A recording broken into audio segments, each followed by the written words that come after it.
not attempt to adjust your programming. You are now listening to B-Movies and Beyond.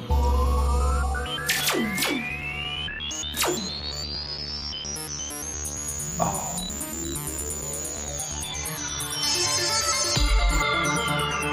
I thought there was more lasers. It's been the same intro for like right here. Yeah, but in my head, I feel like there's more. So, oh well. Welcome into B-Movies and Beyond. It is episode 317. I'm Peter. This is Ryan. Say hi. What's up? Oh, hi. Hey. How you doing, buddy? How you doing, buddy? Don't just repeat it back to me. I said it more like Joey from Friends. How you doing?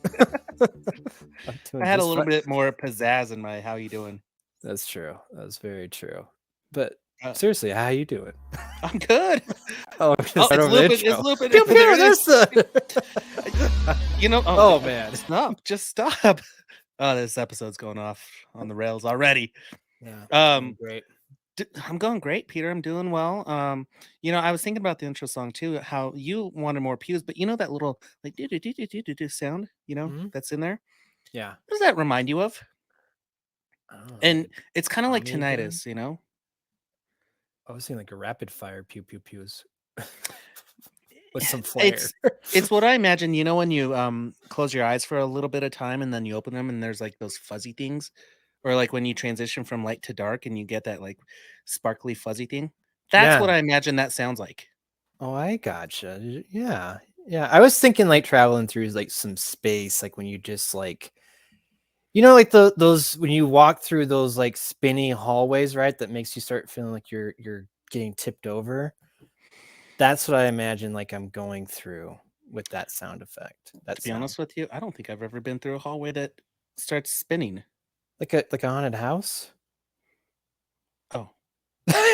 This is like a normal thing, but it's like a haunted house. Like they have, like it's like this tunnel and it spins and you're just on a platform. You're stationary, right? Well, I mean, you're just walking through straight, but it gives you the sensation that you're like starting to tip over.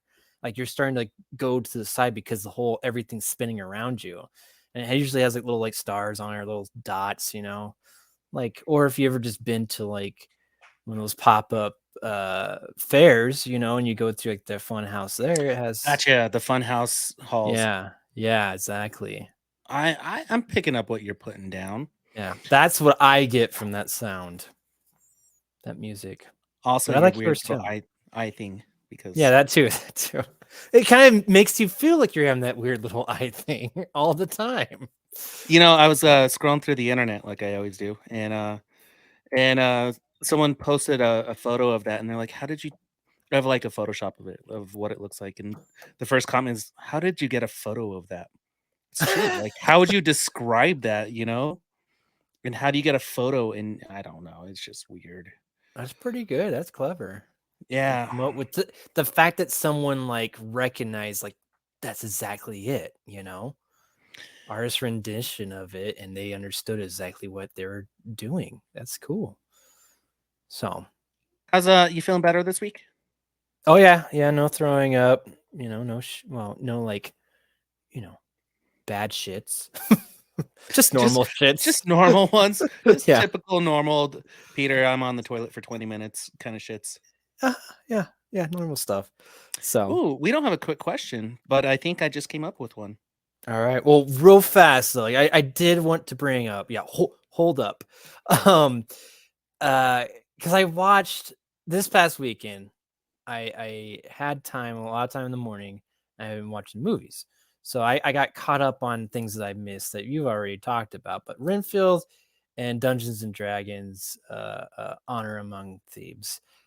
D&D is what I wanted to say. This is my second opinions on all these. These are real fast though. But like D&D was good and deserves a sequel. But out of all the movies I saw this past weekend, I saw Guardians of the Galaxy 3, which maybe we'll talk about later. And I saw Renfield and D&D, and like, I mean, I go in that order too. for my favorite. It was Guardians of the Galaxy 3, then Renfield, which I think was a lot more fun than Dungeons and Dragons, which Dungeons and Dragons is still really fun. But Renfield is the one I really want to talk about because, man, I don't think I knew how like gory it was going to be. Like a Mhm. fun gory though, right?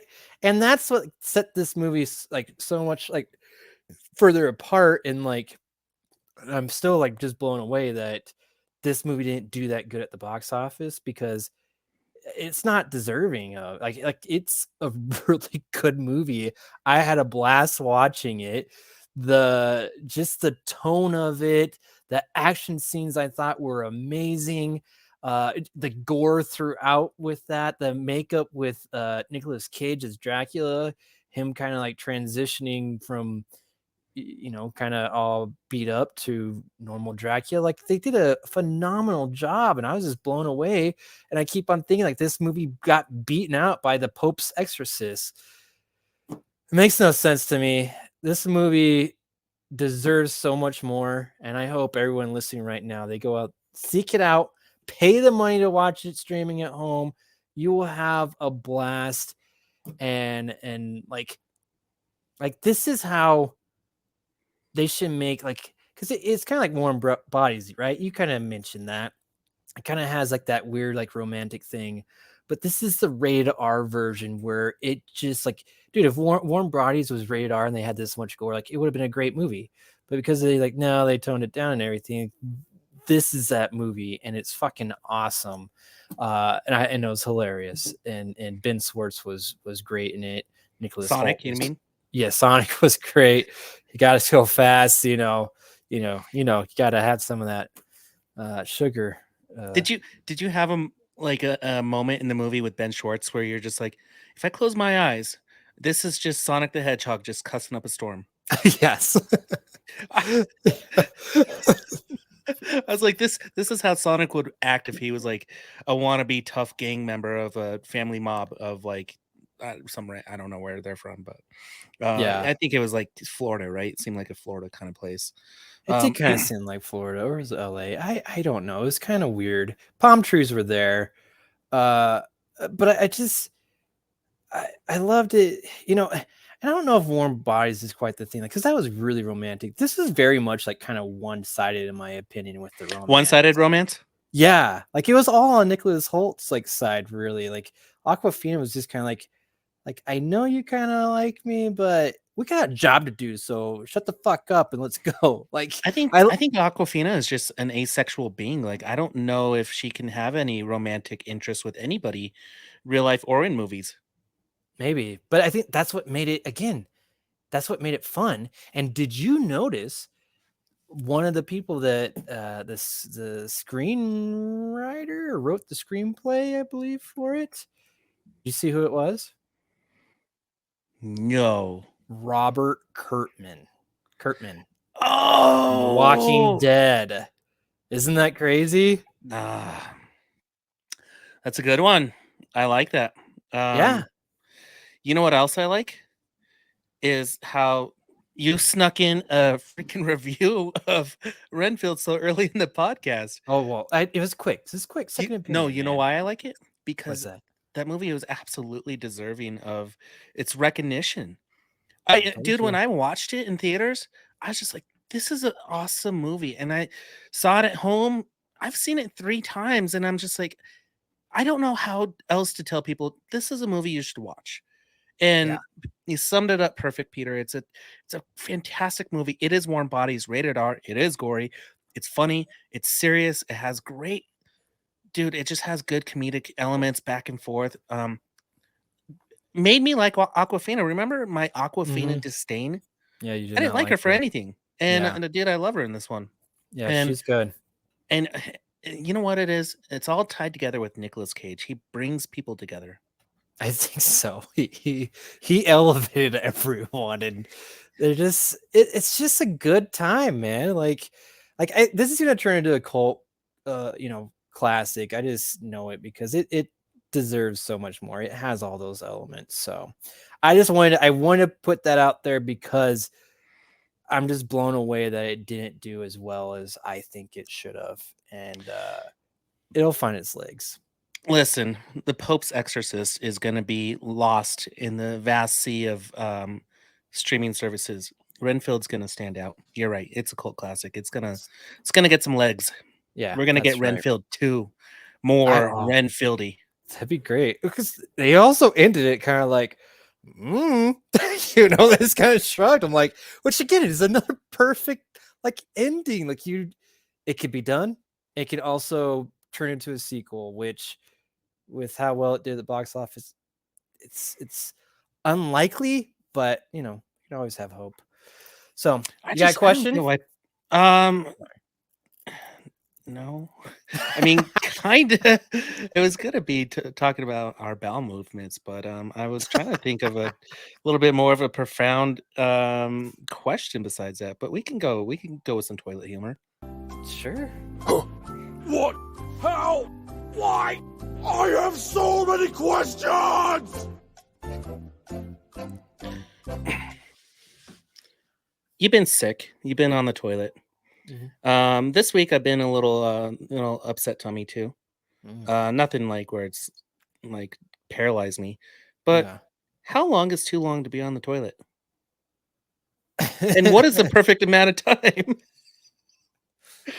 Now, this may not be the best question for you because if I remember correctly, Peter, from our days of meeting up and doing the podcast at certain places, you'd been there for a long time. I mean, if there's people waiting for me, I feel like I go a little bit faster. Like 20 minutes? I feel like I do faster than that. Here, I was gonna say, like, here's the thing is that, like, you got a family, like that's your peace and quiet time, but I've been doing this for a lot longer than that. You also did live with roommates for a long time, and sometimes it's your peace and quiet from roommates. That is true. That is true. Oh, that's a good point. Living situation. Like if you're alone, like how long is too long while you live alone? Because you can like slip, fall off the toilet, die, and nobody would ever know. That's true. That's true. But I mean, like, does that make you want to like hurry up so that you don't die on the toilet? Like, what's your point there if you're alone? I mean, Elvis died on the toilet. Yeah, there's just something about the toilet, especially. Okay, so there's some toilets, man, like you just cannot, like they're not comfortable, right? It's like going to McDonald's, right? Those seats are uncomfortable. You don't want to stay there a long time, and it smells bad. Yeah, and like your legs start falling asleep, and that. So usually a lot of public bathrooms are like that. Like, so, all right, I'm in and out pretty quickly. I'd say like 5 minutes. If that's fast, I don't really know. That's pretty quick. Okay, good. At home though, like, it's more comfortable. It's relaxing. And yeah, I mean, I'd say probably minimum's about 15 minutes, but too long. I think too long is like a half an hour. Okay. So the sweet spot is between 15 and half an hour. I guess like I think when you're coming up to like 20 to 30 minutes, that's when I start like if it's someone else, I'm like, what is going on? Well, I think it's funny because I mean, okay, prior to this episode, you and I connected. I think it was about 7:30, and I was like, "All right, I'm gonna prepare for the podcast." Yes, here he's trying to chime in. She's like, "Hey, listen, he was on there for 25 minutes, and that's too long. That is too long, Ryan." And I'm like, "I'm sorry," but I was sitting there watching trailers, and I was like, we have what 3-4 trailers, and they're about 2-3 minutes each. I think just watching like a handful of trailers is perfect amount of potty time. I do that too. I have done that. Oh, this is great. This leads me into another quick question. Let me play music. Okay, do it again. What? How? Why? I have so many questions! 2 questions. 2 questions. We went from 0 to 2. So this reminded me I actually went to the movie theater to see Guardians of the Galaxy 3. I mean, pretty much it's the only way you can see it right now. Unless Um, you watch New Rock Stars, but okay. yeah, but I don't know what it was like for you, but dude, there was like at least I think there was almost 30 minutes of trailers. Yep. And I think my question is, how long is too long for trailers? Like, just a continuation of them, like, all together. Like, dude, like I saw, and I think it's harder for me now because I've seen all these trailers before this podcast. Agreed, dude. But Agreed. dude, in this setting, and I know this is probably because it's IMAX, I saw the Flash trailer twice during this half an hour time period because they did one just regular, and then it went into the IMAX thing, and then did it again, and I'm just like, are you kidding me? You are keeping me from the movie I'm here to see.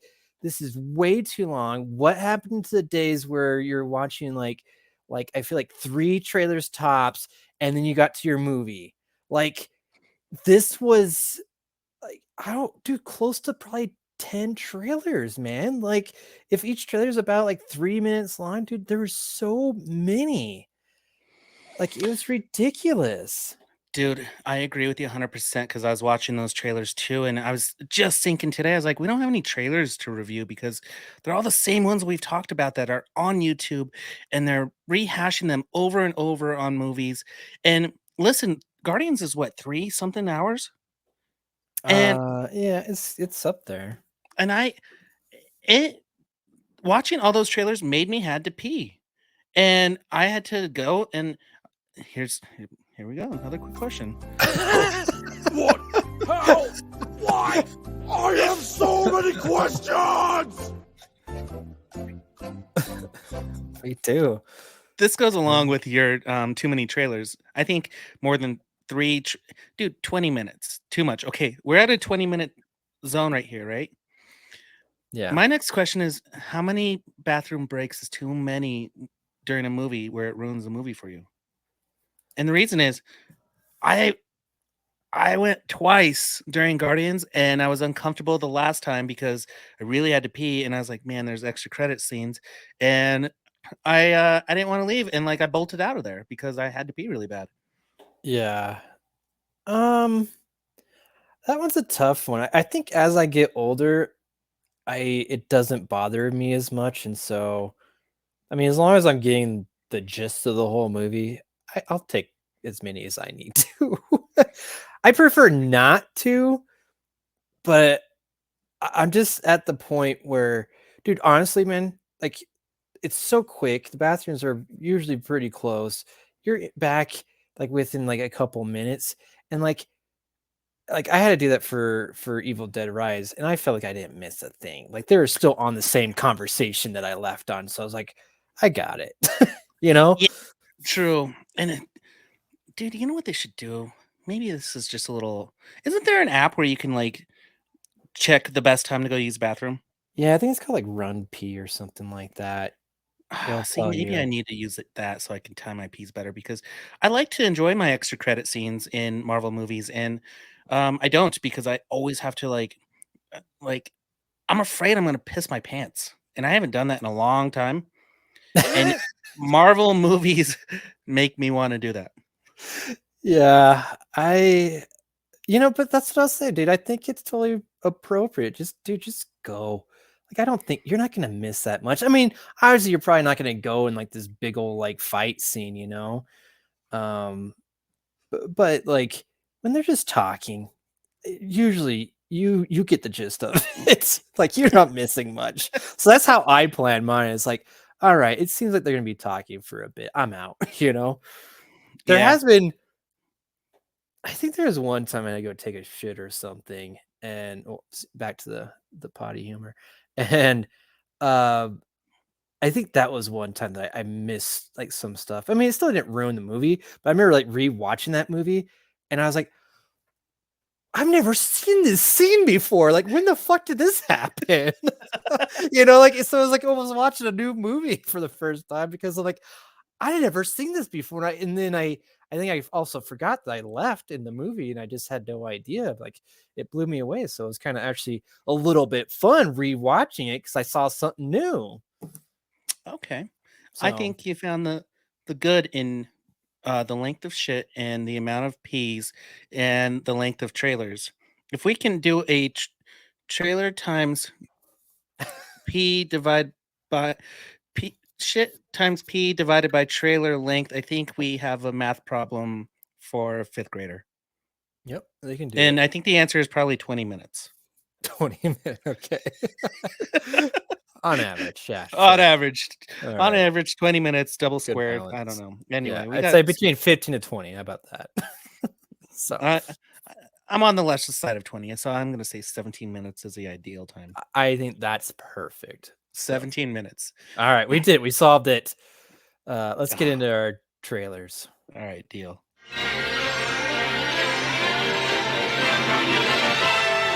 Here are some exciting coming attractions from B-movies and beyond. Yeah, from us. Oh, yeah, hell yeah. Oh yeah, you're gonna add the questions. Oh no, I was just I'll remember them. Probably not, but that's fine. So Here, I'll fill them in for you as we Yeah. talk about this. So this has been kind of like a slow week. You already alluded to this. Alluding, I mean, you just bluntly said it. But there's only really been like, I feel like one big one was Meg 2 The Trench. The official trailer dropped. And I mean, anyone that saw Meg 1, like, it's just more of that, but more. More sharks, more megalodons, more other creatures.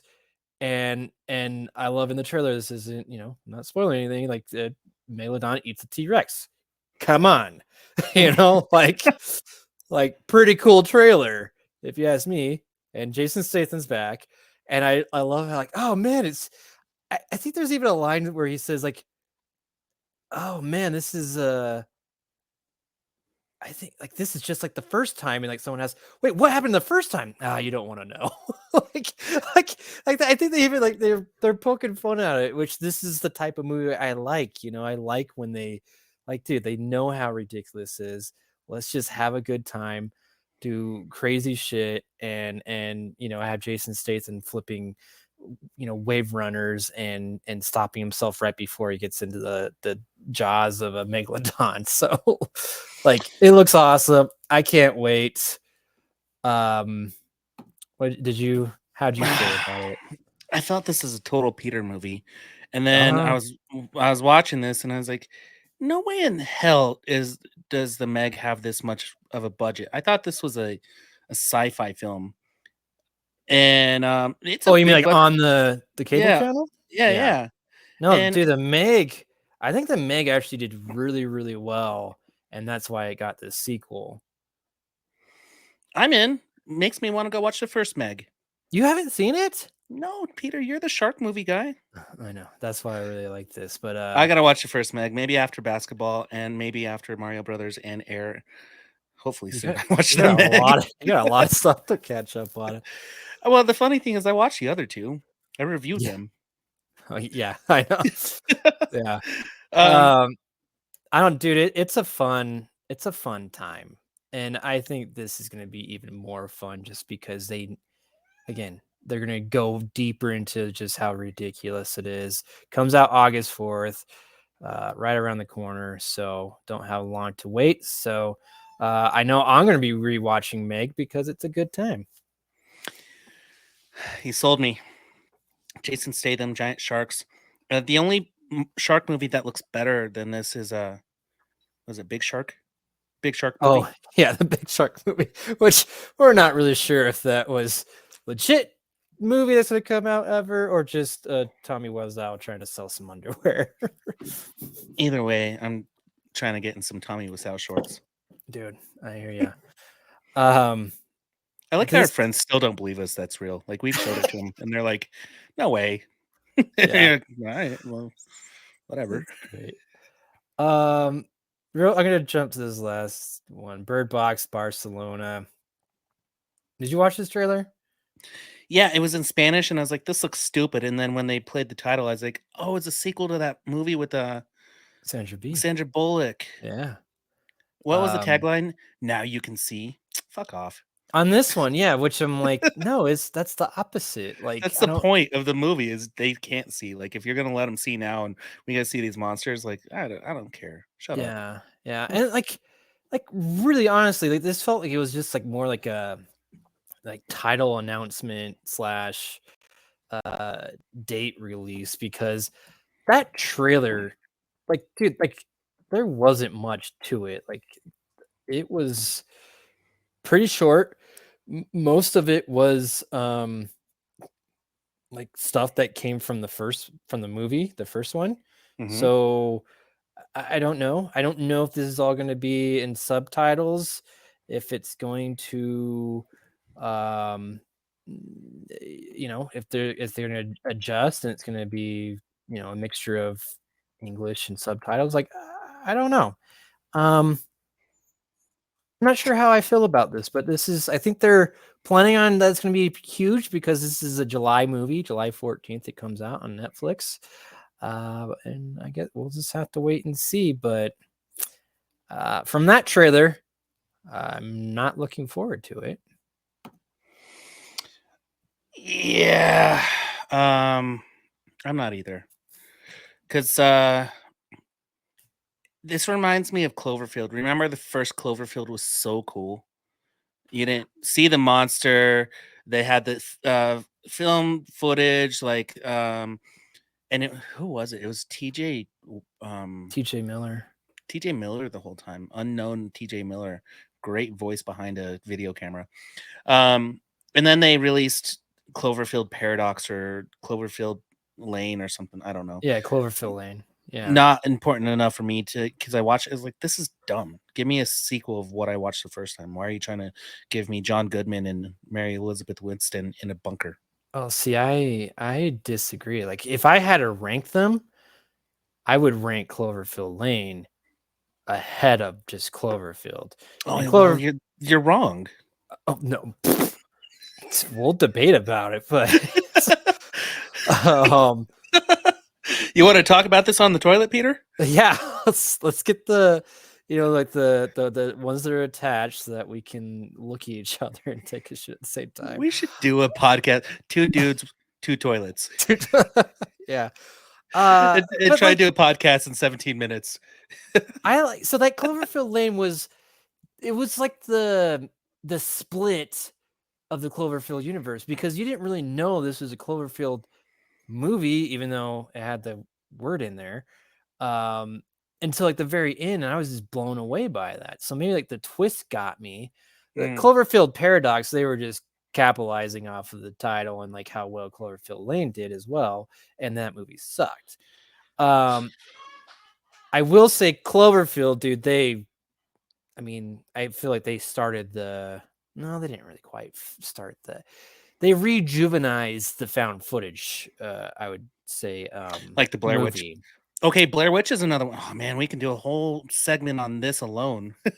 Yeah, personally, I don't like the found footage movies. I feel like, especially, too much shaky cam and everything, and usually it's like kind of a gimmick where you end up not seeing the really cool action scenes, right? So it's meant it's used in a way so that they can get away with like not showing a big ass monster or to show some chaos happening, right? You get the after effects because it's just camera blah blah blah blah blah and falling all over the place, and then, oh, look at what just happened that you totally missed. Like, in my opinion, it was like, man, I wish I could have saw that destruction or that monster.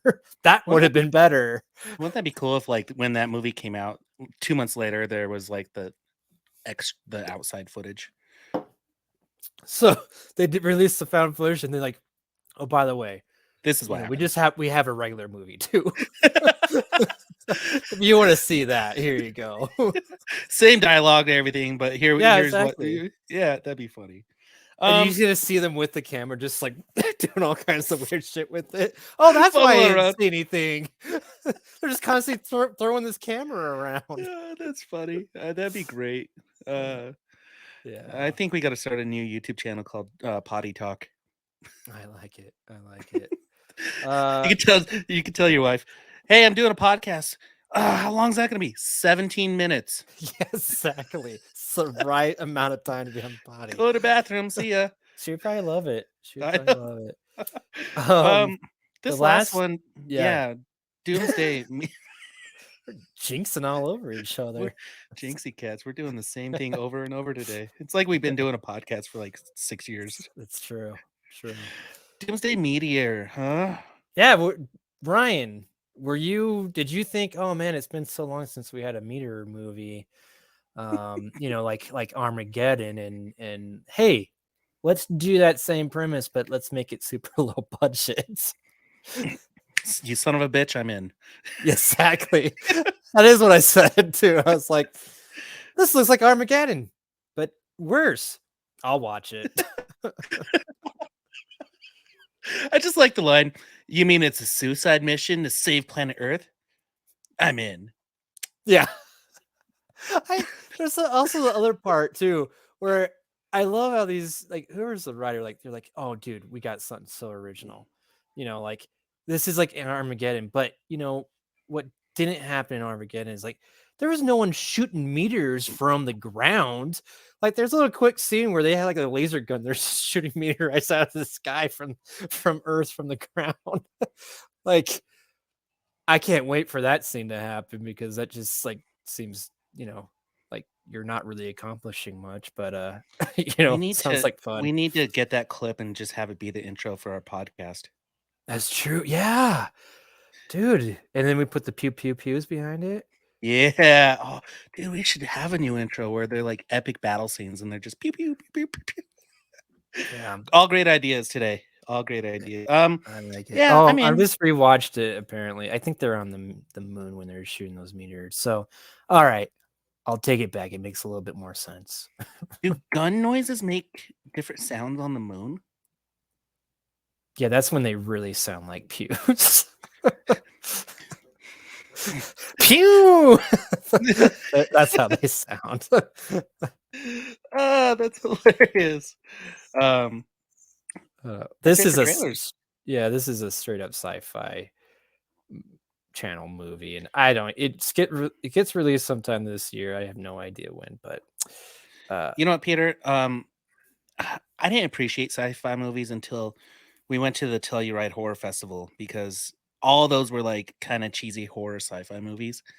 And when I was watching them in the theater, I was like, this is going to sci-fi 100%. And sure enough, I think like 3 of them 2 years later, I was like, yep. Or they're instantly on Netflix, like not too long after. So yeah, but it's fun. It's fun. I like you know it. what's fun? What's that?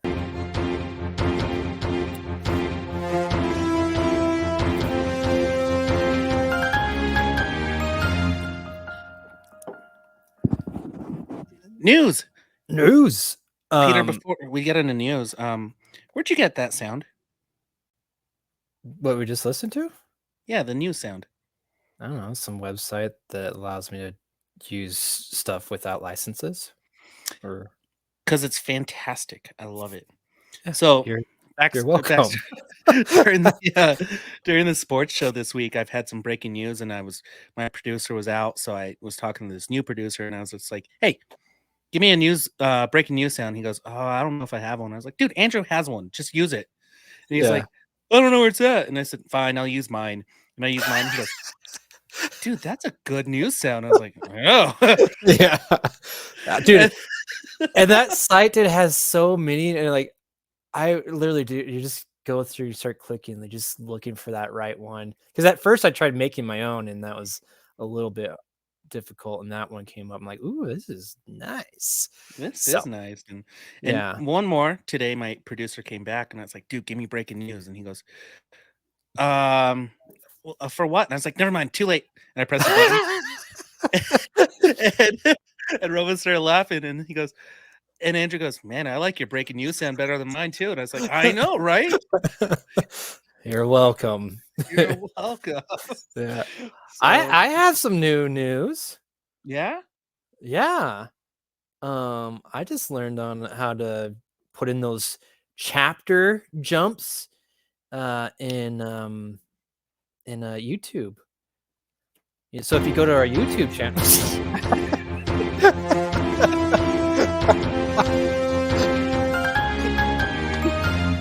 That's right. Hell yeah. Yeah. Breaking news. Uh-huh. Yeah, so now you can actually see like the segments. I broke out all the segments. So, if you're on YouTube and you just happen like, oh man, I just need to get straight to the trailers, you can do that now. You can just kind of jump to it. You can see the chapters. Good So work, Peter. Good I'm work. very excited about that. Just I'm did thank you. Took how long have we been doing this? 316 episodes. At least not that many on YouTube, but still. We're coming for you, new rock stars. We're coming for you real quick. That's right. Pretty soon we're gonna get screener versions of Guardians of the Galaxy so we could spoil the whole movie. Because we're doing chapters. Yeah. I love it. I hope so. So, all right. News. What we News. got here? Hey, is this a Twitter thing? But is Jamie Foxx still alive? I seen some new stuff on him, but mostly it was just about like, hey, the family's keeping hush hush on his condition. Like that's all I really saw. Okay, because Twitter's like the family's preparing for the worst right now, and Twitter's been going nuts. They're like, we can't lose Jamie Foxx, and Dude, the I fact mean, no, we that like can't. the fact that it's been so long, like I'm a little concerned too.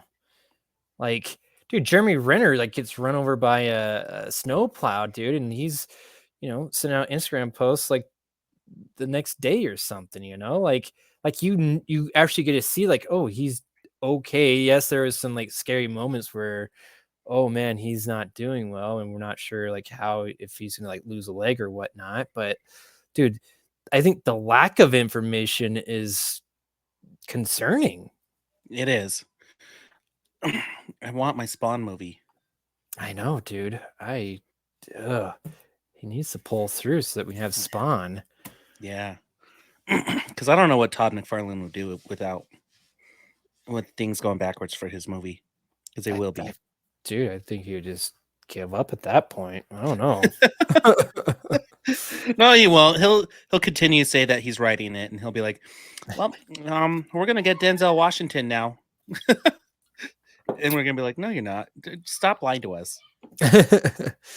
Yeah. I think on better news, Pedro Pascal is joining the follow-up movie to Barbarian, which we all enjoyed.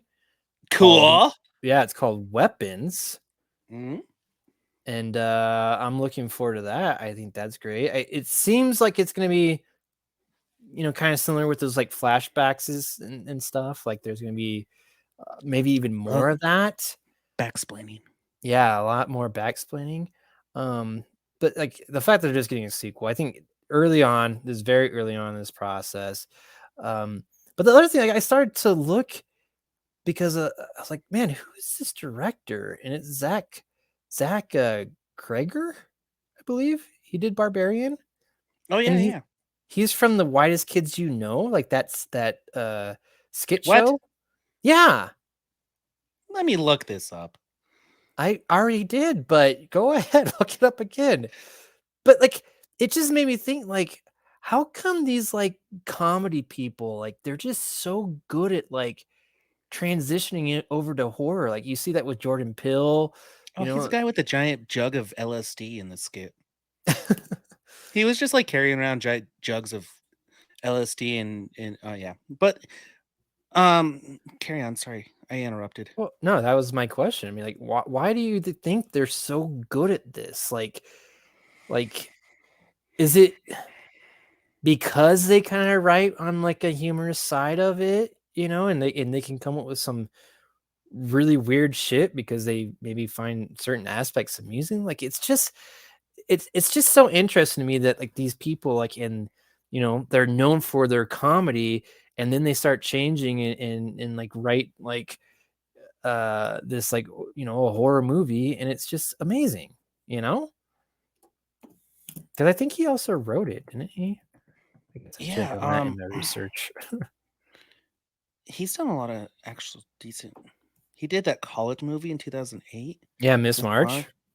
Yeah, Miss March. Him and the other guy from Whitest Kids You Know and that guy actually passed away. Trevor Moore. Oh, really?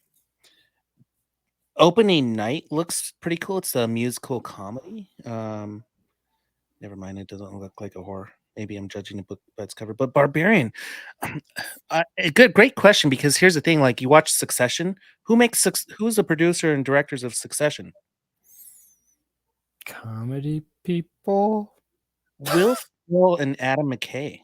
Okay, well, that also makes sense because especially with Adam McKay on his side, like, right? Like, yes, he has just his writing, I feel like has been really well, and I love like he can be pretty serious, but he also makes it very entertaining. Like, dude, like what was the movie about?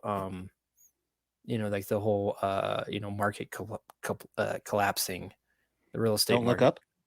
No, No, Don't Look that Up was a good one though. yeah, that was a good one, but that was that The was Big Short. The Big Short, dude. That was really interesting and like taking actual events and making it into a very watchable, entertaining movie. Dude, his filmography is very interesting as well. It went from comedy with Anchorman to Talladega Nights to Step Brothers to the other guys, then political with The Campaign, then The Big Short, Vice, and Don't Look Up. He totally went political, Yeah, but still good and not yeah, like in your face one way or another. yeah. I mean, that's kind of also when like they had their falling out, like Will Ferrell and Adam McKay. Like they started kind of changing how they're doing things. Oh, they did have a big falling out, huh? Yeah, yeah. I guess it was over that basketball show on HBO. Was it now? Yeah, because I think Oh. Will Ferrell was supposed to play like the main person that I think John C. Riley got, and then I think Adam said nope, and so yeah, big old thing. So I don't know, but it's interesting. I mean, it's just the way that you gotta think, the way you gotta write, and it just translates so well to other genres maybe. But keep them coming. That's all I have to say. Well, it's cool. I mean, I don't know how I feel about Pedro Pascal. I love him in pretty much everything, but what I liked about Barbarian was Bill Skarsgård was the big name in here per se, and he wasn't the main character. Yeah. Same thing with Justin Long. He came in halfway through, but he wasn't the main character. So I hope they don't do one of these sequel movies where like it just becomes a Hollywood movie where maybe Pedro Pascal's a part of it, but he's not the main attraction of the movie. That's what I Yeah. enjoyed about Barbarian. I think I don't know the way that Barbarian played out.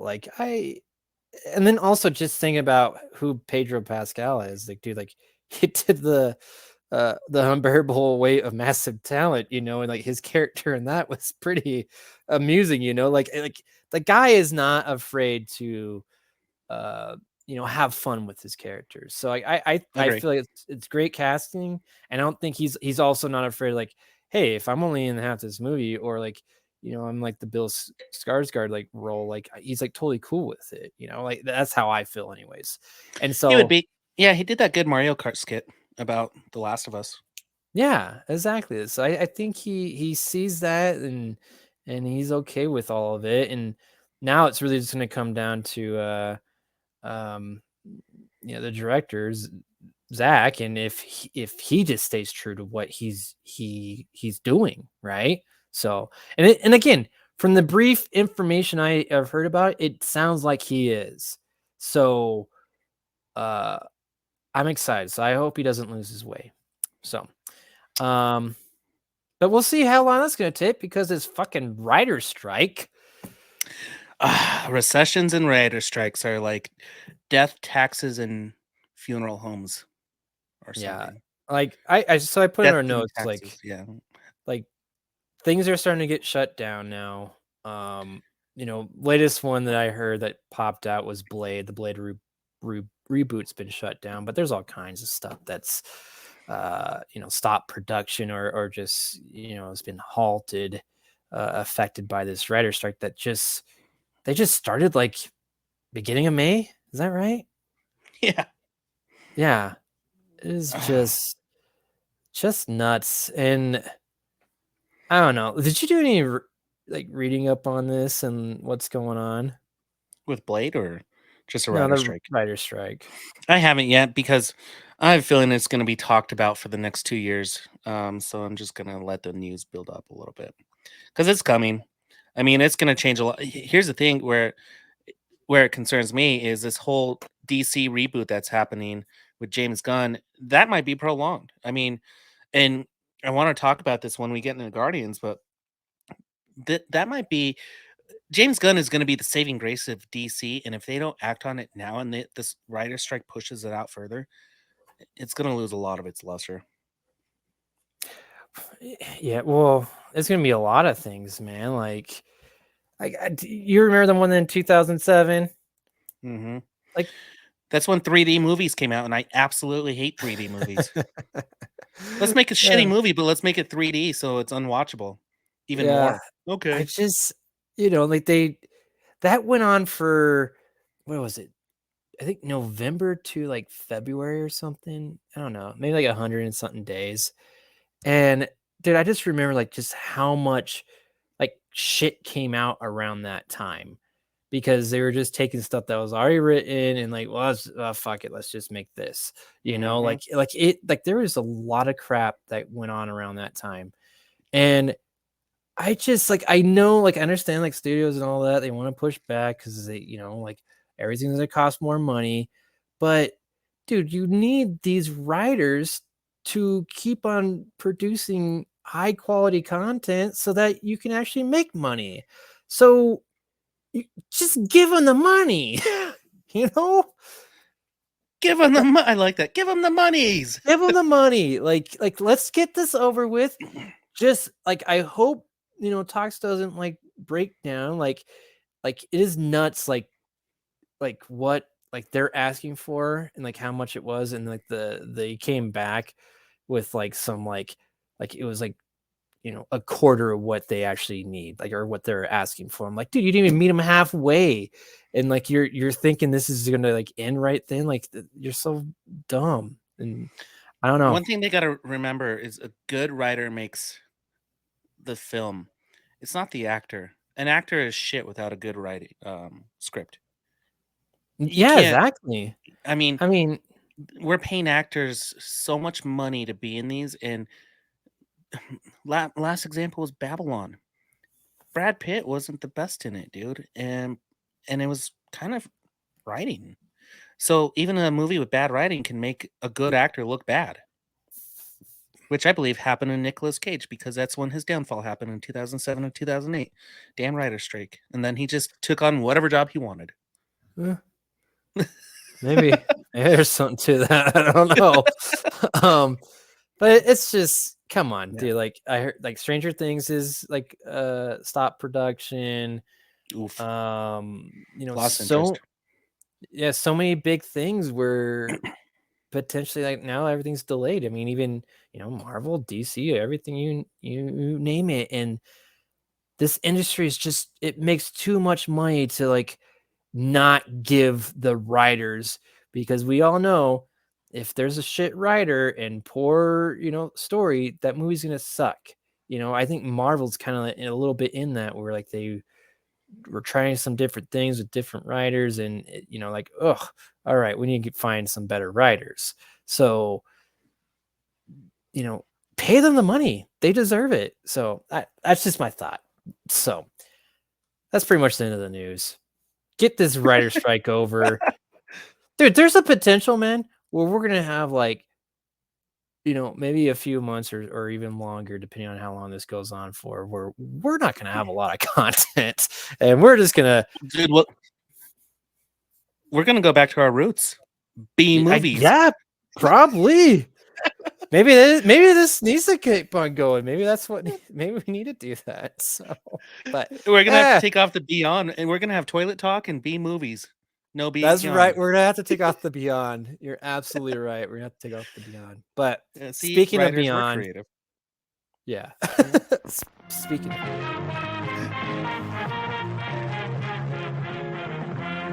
a good segue. Still need the segue segment. It's riding across the screen. Now that Reviews. reviews. Now it's just you and I, and Evan can't say no anymore. You and I could just be on a segue anytime we want. It's true. Have you ever been on a Segway? Yes, it's terrifying. Have you been on those one wheel things? No. Those those are terrifying, dude. And I used to skate. We used to skateboard, Peter. Yeah, but they have 4 wheels, not 1. They had 8 wheels. Your skateboard had 8 wheels? Oh, I'm sorry. Yeah, you're right. There's 4. It's like you like on each foot you had a skateboard. I imagine each truck having 4 wheels, and I was like, Yeah. and in my mind, it made total sense. You're like the semi trailer of skateboards. Oh man. No, what are they? Hoverboards? Hoverboards have the 2 wheels. Those are terrifying, dude. Those are yeah, so we got one of those for Carter, and that was, it took me a while. Like I finally kind of got it down, but dude, he just zips through the house like crazy, and I'm like, just go and then stop, go and stop, and then occasionally I lose my balance and start going backwards, and then you just fall. Yeah, so dangerous things. Peter, you want to tag team this one? Yeah, B movies and beyond. Go to the movies. Yeah, I like this, but separately this time. Oh yeah. Sorry, I can't say. Shut up, Siri. I know Siri didn't make it either. We both saw Guardians of the Galaxy Volume 3. Volume 3. Yeah. Did you see it in IMAX? Yep. Okay, good. Yeah, like Worth it. Absolutely. Like, I mean, we're going back and forth, and like, oh, do we go in 3D? I was like, hell no, we're not doing 3D. Nope. Do IMAX, but not 3D. Which is, I think, the right move, because you get a great picture, great sound, amazing sound, dude. Yeah, and this movie needs. I mean, I shouldn't say it needs all of it, but I'm going to say it deserves all of it. Yes. This is the final outing of James Gunn, and also kind of like technically the Guardians of the Galaxy, kind of. Yeah, but James Gunn he's got to go focus on the DCU. This is his last one, and dude, I felt like he just poured his heart and soul into this movie. Like, I was like captivated from start to finish, and was just blown away. Actually, I'll take that back. I think the first time when we see Adam Warlock, I think I was a little bit like, what the hell is happening here? And I wasn't quite sure where this is gonna go. But then the follow through was, I feel like, top notch. For the most part, I do. You have to be accepting of changing that character. Like, are you familiar with the comic books and Adam Warlock? Yep, and I love what James Gunn did with him. Okay, yeah, me too. But I saw those, like, I can see Adam where Warlock people is supposed to be one of the most powerful beings in the Marvel universe, not the MCU, just Marvel, anything comic book wise. And I love James Gunn's approach on and do the casting. Now that you see what Will Porte as him, it fits so well. Yeah. Just the way and the backstory that they explain from Guardians 2 to now, and why he is the way he is and what his mission is. Because the movie's not about him, which I assumed it was going to be about Adam Warlock, and we were going to get this infinite badassery scenery that's going to flow into like 9 different movies. But now Adam Warlock is expendable. He could be in and out of any movie in the MCU for the next phase, 2-3 phases. Well, did he not pop up in like the post credit scene of Eternals? Or didn't he pop up somewhere along that? No, wrong? he was in the last scene of Guardians 2 in the cocoon. That was the last time we saw him. But what happened? There's a post-credit scene with the Eternals that had some being that I thought was Adam Warlock pop up on their ship, the Eternal ship. No, that was Harry Styles' character. Oh, okay. So I guess I don't know who that is. Um, there was supposed to be 2 characters on there. It was Harry Styles and Becky Lynch from freaking wrestling. WWE was supposed to be in the Eternals, but they cut her scene. He is Hmm. Arrow / Star Fox. From that post-credit scene thing? Yes. Okay. But there's no Adam. I thought there was like You're gonna make Adam me Warlock want to and go. You're gonna make me watch this, aren't you? oh, just find the post-credit scene. That's all. But I don't. Maybe I'm getting confused on that. But either way, they could totally bring them in, like you said, to other MCU projects, or they could also try just let it go. They could just be done with that character. Like it wasn't. He added enough to keep it very interesting, but it wasn't overkill, and it wasn't like, oh man, I need a lot more of him, you know.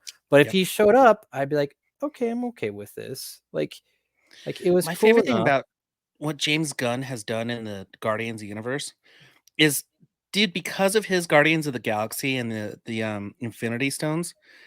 Have you seen that interview with him? He's like, I just came up with that like in an hour and a half, and I didn't realize it was gonna shape the entire universe. But based off the Infinity Stones and what they're doing, off Guardians and what they're collecting, that's what shaped like 3, 4, 5 until now. And he's doing it again with Adam Warlock. He got one of the most profound characters in the Marvel universe, and he basically just kind of dumbed him down and made him a mama's boy, and like made him so you can do a series with him or without him. Kind of like Captain Marvel. Like when you first saw Captain Marvel, you're like, shit, she's gonna be like the end all save all of everything. But they kind of like, whenever we need Carol Danvers, we're good. You know? They set it up so that like she doesn't, she can often be very, very far away, so she's not going to help anyone on Earth, which is helpful because she is a little bit too powerful. Where it's like, okay, this is going to be very exciting, right? Because she could just wipe out everyone really quickly, and I think that's that goes into like why this. I think the Marvel movie actually the Marvels looks like it could work because of the fact that there's something beyond them that's limiting her and all of them. So I think that's going to work. But we're not here to talk about the Marvels. We're here to talk about Guardians of the Galaxy. Did you see that some of the characters in Guardians had some kind of powers like the Marvels, by the way? You said with the Guardians or Guardians, some characters in Guardians of the Galaxy. oh yeah. I think I know what you're talking about, like towards the end. Yeah. Which I can't. Yeah, there's a lot of stuff like it's weird. Like this movie does not really tie into any other Marvel movie. And I love it. It's its own thing, dude. Exactly, and I'm so glad they did that because by far this is like out of what phase are we in? I'm so confused. Like phase 5 now. So phase 4 sucked, right? Phase 4 sucked. Yeah. And this has been the best one by far for phase 4 and 5. And I know we got a long ways to go on 5, but like I feel like this is gonna be a hard one to top. This is it. Like I think this might be my favorite Guardians of the Galaxy movie now, or at least really close to number one because I really enjoyed number one. Second one was okay, but didn't top or didn't come to that same level as the first one. But this one, I think it surpassed it. I really do. I agree with you, and mostly the second one was too much of this whole like love story with Kurt Warner or Kurt Russell. Russell. What I love the second one is it opened with one of the most epic fighting scenes I've seen in a movie, right? Uh-huh. But this third one, that fight scene was incredible. Dude, James Gunn knows how to do amazing fight scenes.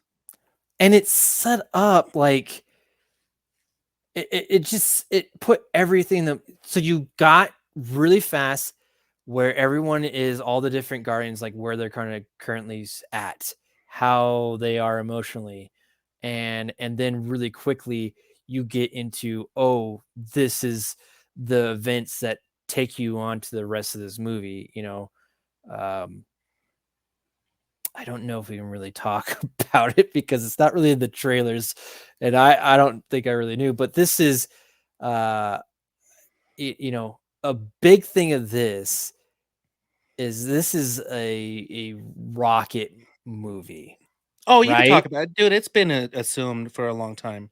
And James Gunn in interviews has gone on to say like, "Hey, you realize this is Rocket's story." Okay.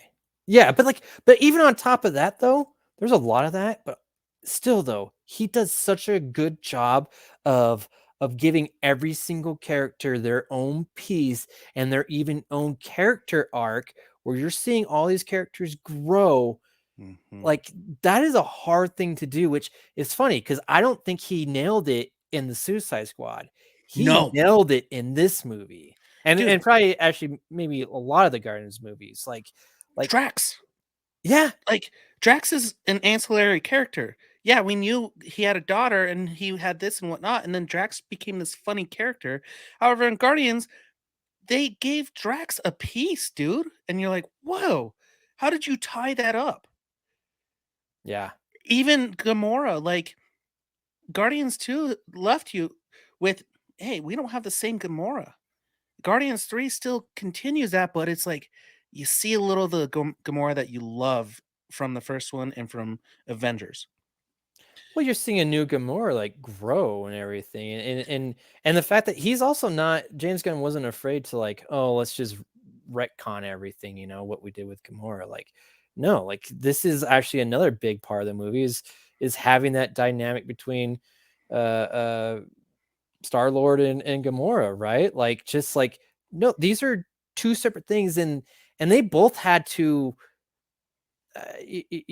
come to terms with certain things, right? Like again, all of them, each character has their character arc.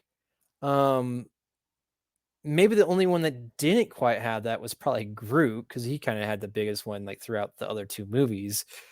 This one didn't have so much of that, but he was a badass though. Like, Dude, he was such a badass. dude, he's so cool, man. And I love that part where it's like, go full kaiju. Yeah. Like that was just so awesome. And oh, dude, I don't. They're just Go full kaiju. yeah.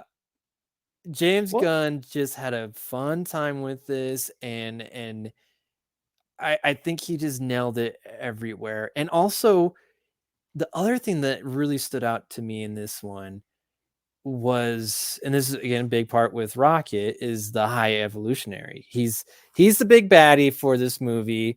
I love how you Um, just transition your cat out of the scene. get out of the way of He's a podcasting. high evolutionary. Yeah. um but like so he brought in a lot of people that he worked with on Peacemaker Hmm. Pretty and much the whole crew, besides Viola yeah, Viola, Davis. yeah, his wife, the blonde, she makes an appearance and she was pretty fun. Even the little rat girl makes an appearance. Did she really? Yeah, she was the one who had the access to the files. Oh, that was her. Yeah. Oh, nice. But who is the High Evolutionary? I gotta look him up. But dude, He was he crushed it. I was blown away by his performance. I hated him and I hated anybody who was in the same vicinity as him. Just because of the way Oh, he he was such performed? an evil Yes. baddie, dude. He was so evil, and I mean, the fact that he was, like, testing animals, and they tugged on those heartstrings, bro, But and he also had layers, because also the other part to Mhm. it is like, how did this rodent figure out something that I couldn't? Like seeing that that pain that it caused him, like that guy just like wow. That's all I have to say. Like it was he was impressive. he was great in Peacemaker as well. If you remember, he was, oh, if I remember the aliens' names, but he was the one leading the good guys to, like, find this core, but he's basically backstabbing them the whole time because he was one of the aliens, the bugs himself. Yeah, yeah. His oh man, Chuck Woody. Man, that's a hard one. But he's very, very good in this movie as the Let me give bad it a guy. shot. Let me see Yeah, how you Chuck Woody Iwuji. Chukwudi Iwuji. Okay. There I'm we go. sure That's phonetically. I don't know what it is. I think we're close. Chukwudi We're close. Judy. We're close. What else is Uh, he's Nigerian British. He was in John Wick too. was he? Yeah, I guess so. Well, the guy's We're good. I gonna don't have to know what watch else to John Wick say. too. Yeah, so good. Um, and even like his character development too, man. Like, dude, everyone just did such an amazing job, and I mean, solid performances everywhere. I cannot say enough good things about this movie, man. Like once I finished this, I just like, man, that was so heartfelt. Like I felt it. And the action is fantastic, dude. One of the last like battle scenes where all of them are going, Oh my as a god. team, right? That was Epic. amazing. Yes. Uh, Epic filmography there. Epic mhm. staging. Epic transition from normal speed to slow speed. And dude, I know we've talked a lot of shit about the CGI in Marvel movies, but this one was perfect. Yeah. I mean, I was they had close-ups of CGI animals and they look so real. Well, and This on was the top first of that, they also did a lot of practical effects that also looked really good too. it was Like, oh, the on the second Earth? yeah, Yeah, Counter Earth. Counter Earth. That Yeah. dude, that was such a perfect blend of it without saying spoiling too much of it. It's just it's a I think it's a perfect Marvel movie. I mean, I had more emotion towards Rocket and his backstory than I did the Avengers. Uh yeah, I mean there's definitely elements. I yeah, I just I mean I really like Infinity War and in game. But again, this movie is at that level in my opinion. Like this movie I just is so great. Um what was the other thing I wanted to bring up? I forgot when you're mentioning it. It's 2 hours 30 minutes. It's a nonstop. Uh, You I can't would find a say bathroom break, dude. no. Yeah, like they're really. Oh, the comedy too, man. Like it's such a the comedy. I think just adds to it. I didn't feel like it was forced. I didn't feel It was like natural. Oh my gosh, dude, yeah. the Pac-Man suits when, Star-Lord's, trying to communicate with Gamora and he opens up communication with everyone, just the back and forth between all of them, and, like, how simple the button communication made sense to everybody else besides Chris Pratt, dude. Yeah. I was Well, and like then oh yeah, that was great. And then on top of that, um, that whole when they're in those suits and they go to this special space station thing that's organic, like that was so like kind of interesting and fun and just so James Gunn, and he just like it's kind of silly but at the same time, dude, it plays out so well, and it makes a lot of sense to me. Like, it's a little bit weird, but I'm like, I can see that. Like, it's especially because it's coming from the high evolutionary. Like, this is a guy Yep. that's constantly trying to like expand. Like, I want to improve things. Like, it's just having like a basically a living spaceship kind of like is like, wow, that was really like that was cool and made it super interesting. uh, Man, there's just so much to talk about. It Like, was I that I forgot the name of the planet or the high evolutionary ship, but wasn't that very Toxic Avenger esque? Wasn't that very um, trauma? And I yeah, love seeing I was gonna say Lloyd Cushenberry, but that's a freaking Broncos player. What's Lloyd Lloyd, yeah, the Kaufman? main guy, yeah, Kaufman. Yeah, I love that James Gunn still uses him in his movies as he's like his Stanley cameo, you know? Was he in there? Hmm. Did I miss it? Yeah, you did because he's been in 2 and he's in 3. And um oh, what scene oh dude, and finally, Nathan Fillion. Yeah, like you actually get to see Nathan Fillion, which it was pretty great. He was fantastic in there. Yeah. Oh man, everyone needs to go see this. Give them all the money. I've heard things about how like it's too violent, which I will say, as much as I say like, all right, it's funny, it's also it's dark. It's one of the Mhm. darker There's Marvel drinking, movies. like, Drinking, the first F hardcore. word. Yeah. Oh, dude, that Marvel's first fuck, breaking that cherry, popping that cherry was done so perfectly. It was great. That I was wish you great. didn't I wish we didn't talk about it in a podcast, because I would have loved to experience that for the first time in a movie theater. I hear you, but at the same time, it was still fantastic because we talked about it, and I was like, dude, this could get cut. This could totally get cut. And I was just waiting, like, oh, this is it. This is it. Are they gonna cut it or is it gonna stay? And then it stayed. I'm like, oh yeah. Like, And so dude, well, like now we're if spoiling it, but the funny thing is, I thought about the rest of the people who didn't know about it in the theater, and I wonder how quick that scene showed up. He said it, and like it processed in someone's brain. And we're like, what he say? And then yeah, it just like carried on. It wasn't like a pause or like they didn't draw attention to it. It was like, open the fucking door, and then just yeah, moved on. You know, yeah. like people in the theater were like, wait, am I in a Marvel movie? What's going on here? You know? I know. Well, that's what I'm saying, dude. Like this is probably the biggest step for Marvel in for going more adult, Yeah. because there's also like I feel like you said, there's heavy drinking. There's at least part of that, which I don't we kind of saw that maybe it was like Iron Man 2. Um And Guardians 2, Rocket was a drinker. yeah, but again, like pass out drunk though? Well, he had that Or drunken I guess rant.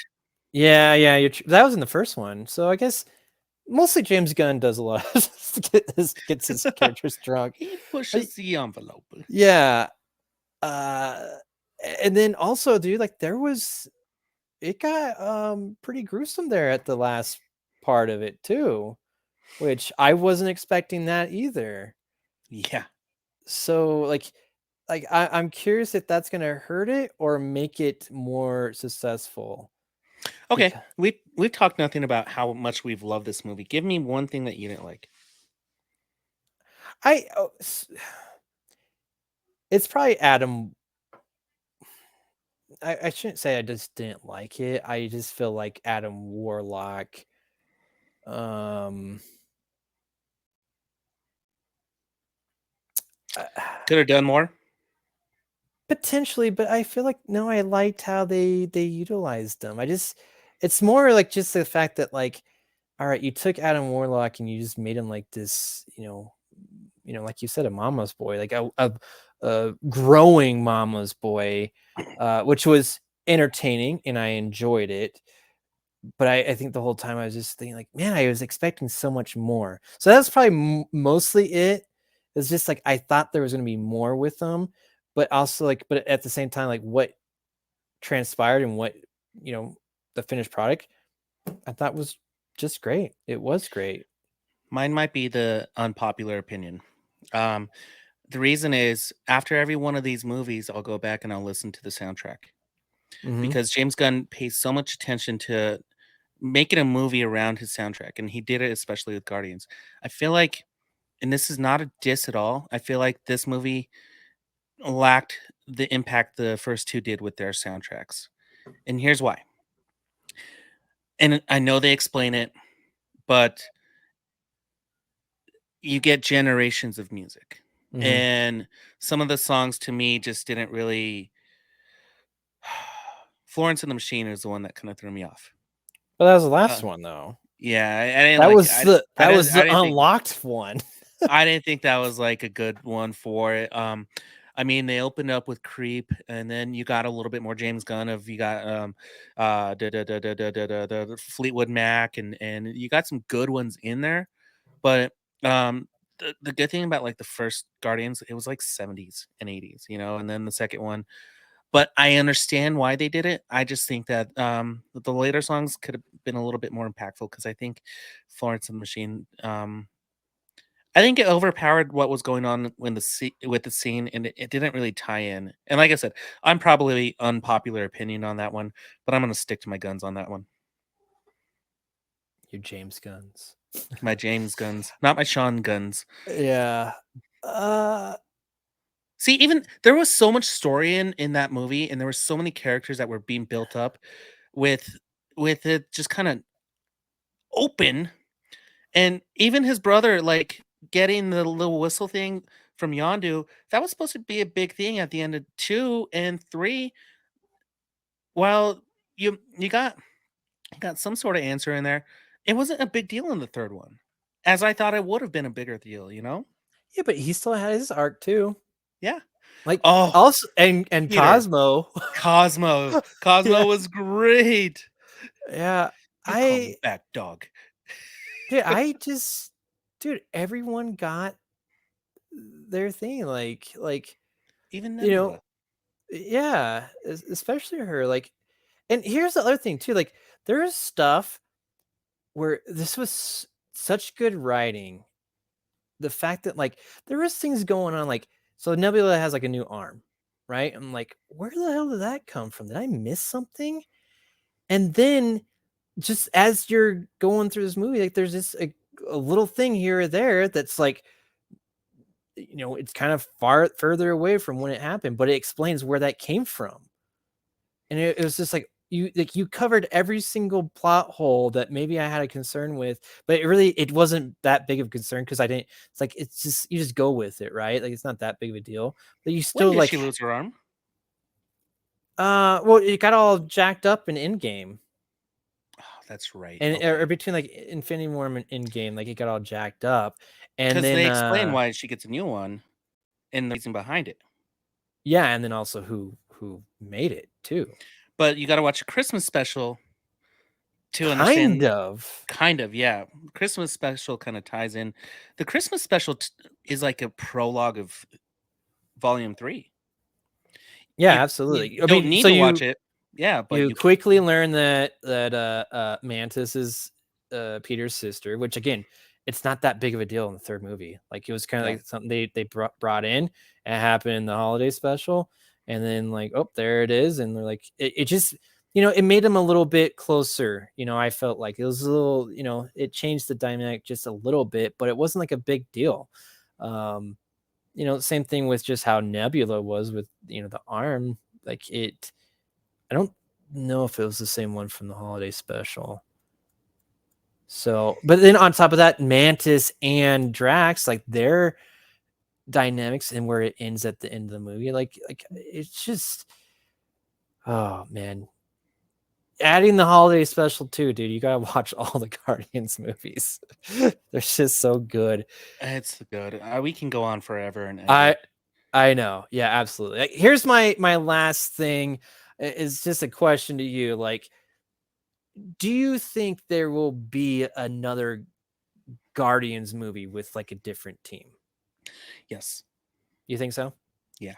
I don't think we'll see it in phase 5 or 6, but I think we'll see it. Let's just say spin-off, spin-off, spin-off, spin-off, possibly TV show. Yeah. I mean, dude, like in the comic books, dude, there's been they're like the Avengers, dude. There's been so many different versions of them with different characters and everything.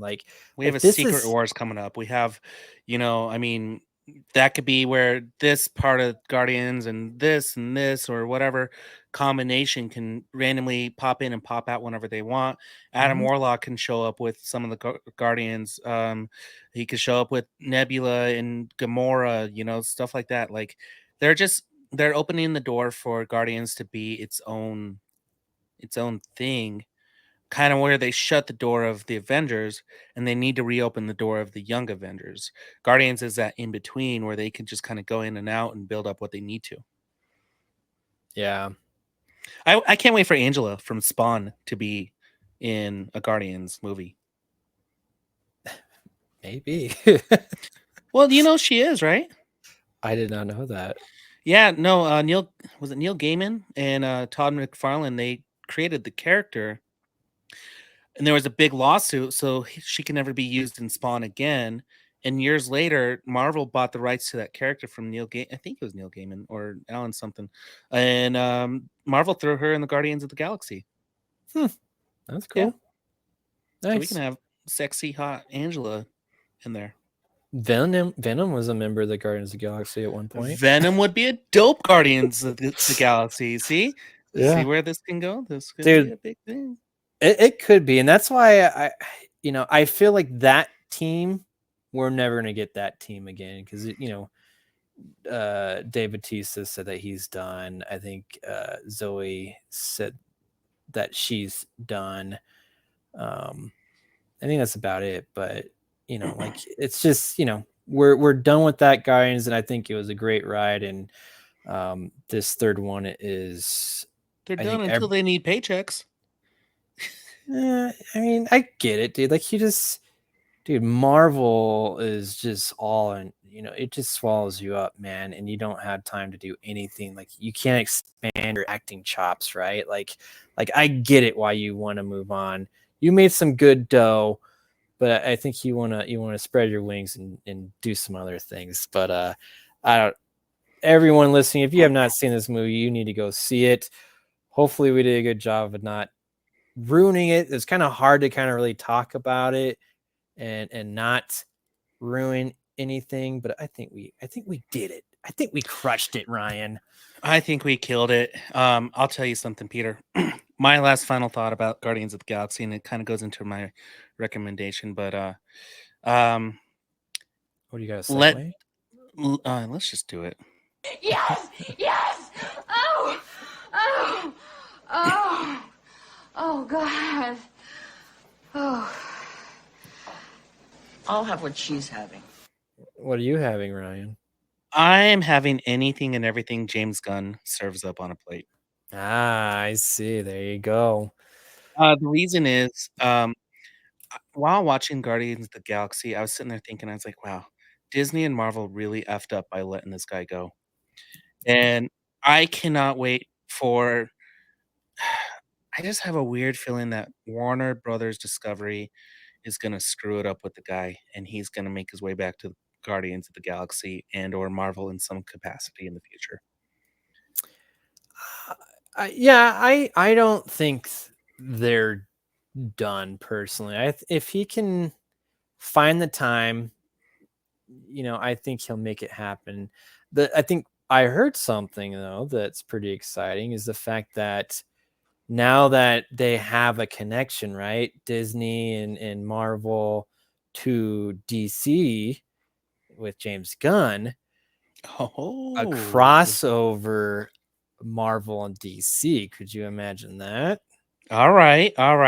If James Gunn is the gatekeeper and he's going to open up the door between a Marvel and DC crossover, Jesus, dude, get this man every Emmy, Oscar, Stanley Cup, Lombardi trophy you can give him. Yeah, So I don't know. I heard that. Dude, Like, he started with Trauma. Like, I know it's crazy. that's so crazy. He started making basically people were calling him smut films, dude. I know, which that is still like, dude. This has been on my list for like ever. Is the Romeo and Juliet that he did, and I think he wrote it. So I have to watch this movie.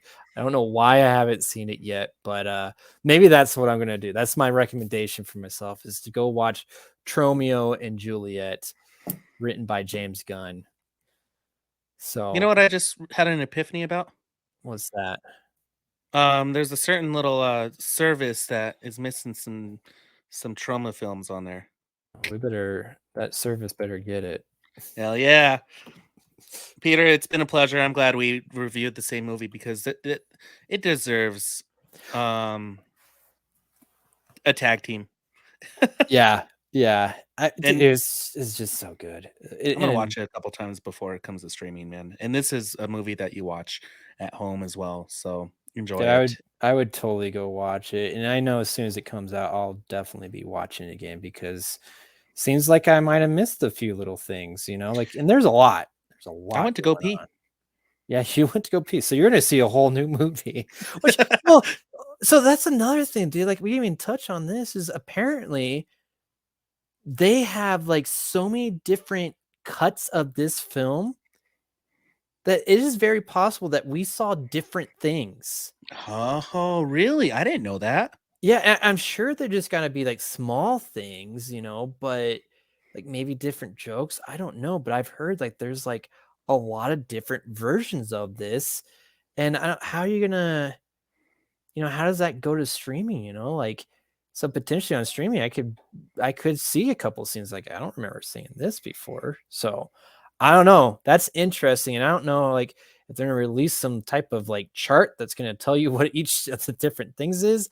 I don't know, but again, it just another cool thing that I think James Gunn did. That's really cool. So He loves us, and we love him back. yeah, I hope he can execute on this level with everything he's doing with the DCU. So that's my hope. It needs help, but Yeah. if there's that might have been the smartest thing that Warner Brothers did was hired this guy. So Oh yeah, snatching this guy up. Absolutely. So, Ryan, it's been fun. Peter, it's been excellent time. Party dude.